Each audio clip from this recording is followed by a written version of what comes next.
Hey fellow knitters, welcome to my video on blocking. This is where you block your knitting. Blocking is basically where you get your knitting to a particular shape or to form a particular shape. It's typically used for the stockinette stitch. This is an example. It's also typically used in short row knitting, which this is also another example. So the stockinette stitch is where it's knitted on one side and purled on the other. So this would be the wrong side of the fabric or the garment that you're knitting. And then the other thing too that's peculiar about stockinette stitch is you see how it curls on the edges. So the edges tend to, on the wrong side, they tend to scroll, if you will.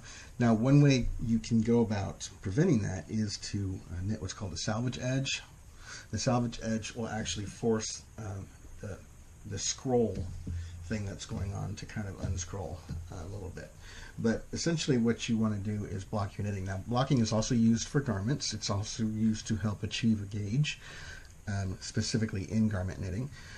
So for this you will need obviously your work, and then you will also need a towel, just an old towel like this, and then you will also need something on which to block your knitting. So for this, this is actually a piece of styrofoam that I wrapped and pinned with an old towel, and then you see I have all these stick pins around. And then the other thing too is you'll notice these brown squares here.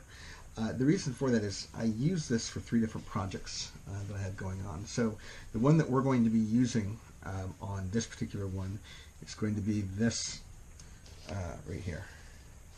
So this one that is the outer square here, and then kind of comes up and then goes like that.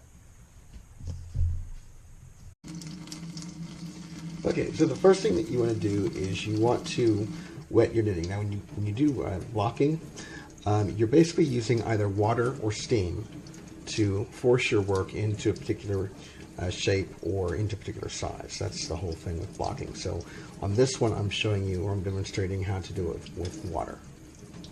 So all I'm doing is I'm just soaking my work, soaking.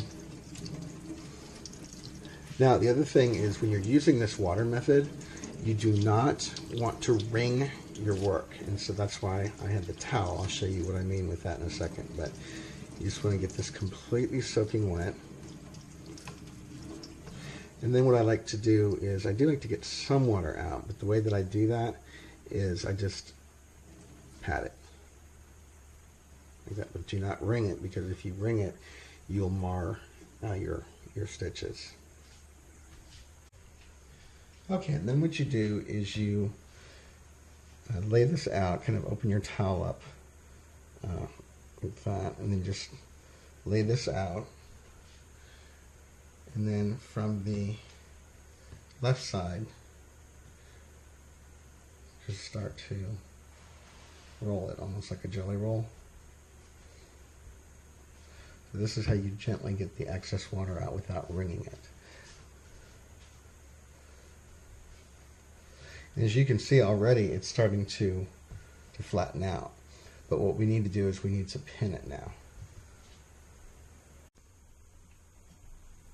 Okay, so we're at our pinning block here, and then what I just start doing is pinning this down into this particular rectangle that I have outlined, that I've decided to use for this.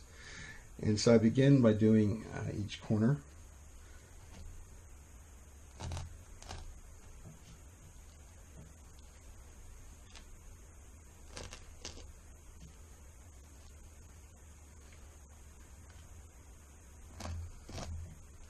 And then I start to bring in the sides gradually.